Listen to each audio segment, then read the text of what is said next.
Hey guys, I'm back with the yearly Light Fury redesign. Yeah, okay, this is like the third time I've done this now. Or technically fourth, but that's because the live action How to Train Your Dragon shenanigans got me thinking about, well, How to Train Your Dragon again. And yes, if you were wondering, I hate the remake. Also, because of course I had to model Toothless after the third movie's design. Ugh! So, I wanted to revisit the concept I made last time, which was the albino, or leucistic, Night Fury. How the hell do you say leucistic? Leucistic. Okay, so I was right. I've got some more ideas this time around, and I also just wanted to draw a Night Fury again, because, man, is it kind of difficult to draw them actually. Especially because I'm specifically modeling them after how they look, or how Toothless looks in the first movie. Because the others are garbage! So this time, yeah, I think I got it looking how I wanted, so I'm pretty happy with that, but back to the main point. The leucistic Night Fury. If you haven't watched that video I did last year, I went in with the intention of redesigning the Light Fury and rewriting it, but came out scrapping the idea of the Light Fury entirely and just making a white Night Fury, because like I mentioned in that video, I realized that How to Train Your Dragon, in the movies, I'm not talking about the shows, never introduces subspecies as a thing. The Light Fury is pretty out of place, as if she wasn't already, and to be honest, we all wanted to see another Night Fury, not whatever the hell this thing was. I also didn't just make a normal Night Fury because, yeah, I'm a sucker for the black and white aesthetic, it's cool and I like it. Anywho, before I get into the details of who this dragon is, I'm going to quickly lay some groundwork down for what I changed about How to Train Your Dragon 3 and a little bit of 2 as well, because context is important. I'm also going to assume that if you're watching this, you know about the events of all 3 movies, because why the hell else would you be here? Get ready for some serious yapping. If you've watched my How to Train Your Dragon 3 video essay, you'd know that I hate it with all of my being. So with that said, in this alternate universe / rewrite / headcanon, there is no dragons live forever, Toothless is not the last Night Fury, far from it, and there is no hidden world. I mentioned this in my last video about this, but the idea of the hidden world thing feels very magical, which isn't How to Train Your Dragon's vibe. In the first film, the dragons and fantasy aspects were cartoony, yes, but also kind of gritty and had spots of this fun sort of realism. Like these dragons had rules to them. For instance, they only have a set amount of shots, an idea abandoned by the second film, or you could argue as early as the end of the first film, like, we never know how many shots Toothless has, seemingly infinite. Or that the dragons have blind spots, or they're not fireproof on the inside, or heck, the entire dragon manual scene, with all the different dragon types and their stats and classes. Little me went crazy over that thing. Also, the fact that the dragons were very much portrayed like natural animals. They didn't come from some magical glowing hole in the ground where all dragons are best friends forever and definitely don't prey on each other or anything. So I'm basically reeling it back to the vibes of the first film. With that as well, an idea for the second film, other villages or groups who ride dragons are found, and they team up and defeat Drago together. And you know, maybe Valka was part of the other village too. Like she joined a group of rebels against Drago or something. Anyways, I just think it's a fun idea, especially to expand the world. I remember when I first watched How to Train Your Dragon 2, I thought it would actually reveal more dragon riders when raiders were mentioned. I was disappointed when it didn't, so yeah, fixing that for the sake of little me, I don't know. I would also of course scrap the alpha Toothless idea, and just scrapping the alpha dragon thing entirely, because it's literally just a retcon to the queen dragon thing. It also has like a tinge of like weird sexism there if you think about it, because like you got the queen, but in the second movie Valka's like, oh, every nest has its queen, but this is the king. Like, go home. Just go home. You're drunk. Also, no extra abilities for Toothless in this headcanon either. He is how he is from How to Train Your Dragon 1. Perfect. I also mentioned this in my previous video, but as one other thing, in How to Train Your Dragon 1, I wouldn't have Hiccup and Astrid becoming a thing, or not until the second film at least. Keep in mind that this is a bit of a nitpick. Their pairing isn't something I'm against, but I think it was somewhat poorly developed, and ultimately it's just the very overplayed trope of the main guy dude character obtaining the girl, TM. Because he's cool now.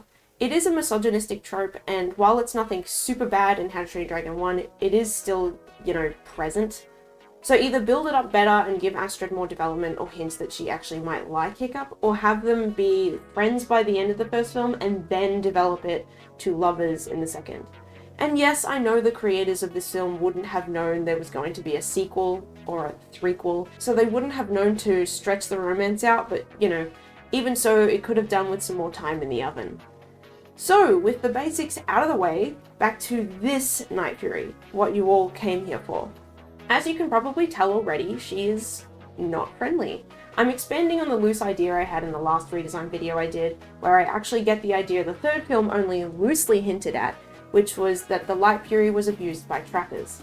But I'm going a little further with it. So here's a short blurb I wrote for this Night Fury character. A young, leucistic Night Fury who only answers to Grimmel, a well-known Night Fury hunter who spared her as a hatchling. She responds to no name, but many have given her the title Ghost Waker. She assists in Grimmel's dragon hunting endeavours, and though she's not the most powerful flyer as far as Furies go, she's quite large for her age. She has proven a force to be reckoned with. Ghost knows no mercy, not for dragon or humankind. Whoa, edgy! So, Grimmel, in my rewrite, is someone who hunts Night Furies for sport. But he isn't the only one, just one of the best.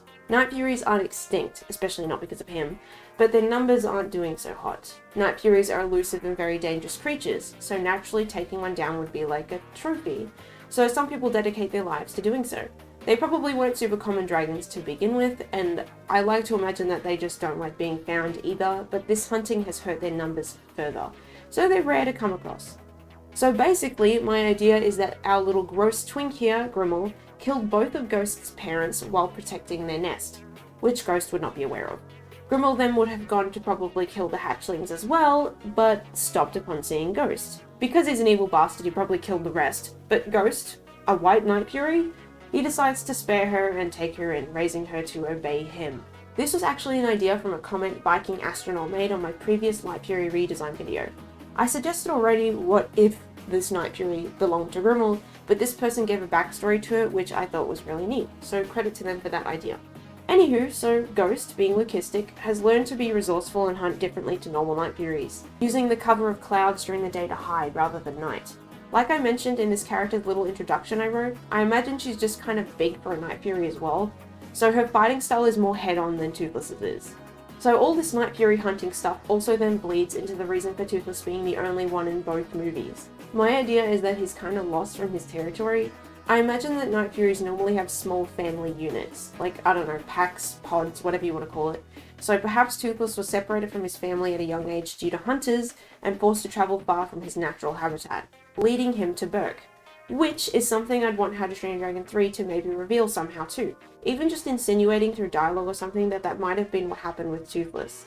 Like Grimmel saying something along the lines of Toothless is far from his natural habitat and Hiccup being all like, what? Oh my god! I also drew like a weird harness on her because I didn't want to draw a saddle because, I don't know, I don't think Grimmel would ride dragons, but I do think the harness would be used as like a, I don't know, put a leash on her or something like that. And the scar on her arm, it is indeed from a skrill, because like, yes. Other scars would be random scuffles, because she's probably had fights with the dragons, because Grimmel, hence the torn ear. Ghost is also much younger than Tooth, so no romance will happen here. Instead, over time, Toothless will befriend this Night Fury, and sort of teach her through indirect means that Grimmel has very much done her wrong, until she turns on Grimmel and murders his ass! Though, considering the dragon was raised by Grimmel and for sure has some messed up things put in her head by him, as well as, I'm sure, plenty of mistreatment, it will not be easy to get her redeemed. So, the story would go something vaguely like this. A year after the events of the second film, Hiccup and friends are still dragon racing or whatever, finding new places, discovering new dragons and doing their little thing of conducting raids, rescuing dragons from trappers, nursing them back to health and returning them to the wild. The characters are also competent and not stupid at all, and Astrid and Rough Nut are best friends forever because I said so. This one shot in the first movie made me go crazy as a kid because they never really made Rough and Astrid really interact besides that, and it kills me. The side characters were done so dirty, man. I want these kids to be friends. Also, this freak doesn't ever hit on Hiccup's mum. In my headcanon, he's moved on from Astrid like a normal person, and he is a normal person. Thank you. Anyways, their village was expanded a hecton and they still have those alliances with the other villages as well. However, the death of Stoic doesn't just get used as bait for fans with those stupid flashbacks he gets in this third movie. I scrapped those flashbacks entirely. Instead, like it should have been, Hiccup ain't dealing too well with the death of his dad.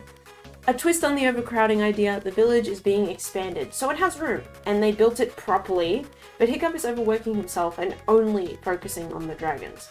focusing on helping them to the detriment of himself. He's filling the hole his dad left behind with dragons. He's not coping too well. This of course also strains his and Tooth's relationship as well, considering Toothless is the one who killed his dad. Because this wasn't explored enough at all. Shit's complicated. Anywho, we finally get the answer that was foreshadowed a ton in How to Train Dragon 1, Gift of the Night Fury, and How to Train Dragon 2. More Night Furies, but with a twist. I like the idea that the first movie actually opens up with a raid and not Burke. It sets a different tone, so with that, Hiccup and gang are raiding a trapper's place, freeing dragons and helping them out.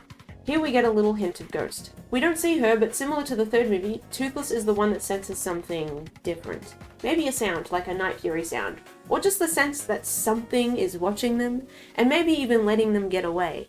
I'm not going to go through it all beat by beat, but my idea is that instead of Grimmel using the Light Fury to lure Toothless out because of the woman, it's instead that Grimmel lures Toothless out because, oh my god, another Night Fury.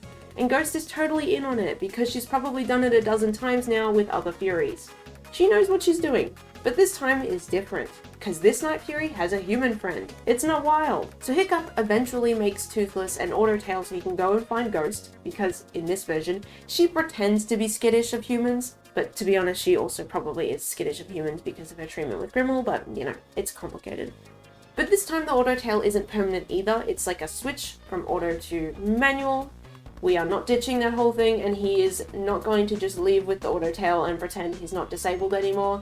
Ghost and Toothless do interactions, platonically, and Ghost is perplexed by the relationship Tooth has with a human, and what this is meant to look like versus what she has. They start to bond a little, but of course it doesn't last. Ghost falls back on her old ways and betrays Toothless. We find out Grimmel and her are a team. Now keep in mind that Grimmel isn't meant to top the threat of any previous villain. This film, I think, shouldn't be about the villain. I think it should be more about Toothless and Ghost. We get to see Toothless help a dragon this time, and we get to know more about Toothless as well. Just his past, and more about him. Also, with the Death Grippers, they definitely won't just be evil, and they will be rescued from Grimmel as well. Anyway, climax happens, Ghost turns on Grimmel and commits delete on him. I'd also have some other flock of Night Furies show up at some point and help out. I don't know how that might happen, but yes. Now, as far as Toothless romance goes, I think Toothless should end up with a different Night Fury in the epilogue. Maybe with little baby Night Furies as well, because I want to see baby Night Furies. Actual baby Night Furies, not these pug mutant disasters. As far as Ghost goes, she'll remain a friend and probably get a new name. Nobody important 4 to 10 in my last video suggested Daydream as a name, which I think is really cute, so Daydream is her redeemed name. I also think she shouldn't ever get like a rider, but she's like normal around people now. So yeah, just some loose ideas. If I were to really go into this and go into rewriting everything, I'm sure I'd change a lot more. But I'm not doing that. I've just created a different take on the third film we got, and yeah, I guess I kind of made an OC in the process, because Ghost isn't a Light Fury redesign, she's just straight up another Fury.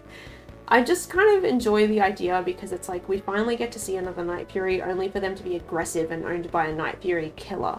I think it's interesting. Also, last time when I made this, I labeled them as albino and a lot of people took issue with that. I knew at the time it probably technically wasn't albino because I gave the dragon blue eyes, but I didn't think much of it because fantasy and who cares? Apparently you guys. So to appease all you nerds, here you go. She's leucistic. I could have chosen red so she could be albino, but like, I just like the blue because it contrasts with the creamy white well and goes with her aesthetic better. So here we go. Ghost Waker, aka Daydream, with a bit of lore. I'm pretty happy with how this turned out, specifically the rendering. Rendering is something I've fallen in and out of love with over the years, but I've reignited my joy in doing it recently with some of these new techniques. Anywho, I hope you all enjoyed, and feel free to share your thoughts and yap in L comments. Do you like this concept? Do you not like this concept? I don't know, feel free to ramble about your own concepts if you like as well. I'd love to hear some of them. So that's it from me, and I'll see you guys in the next one. Bye!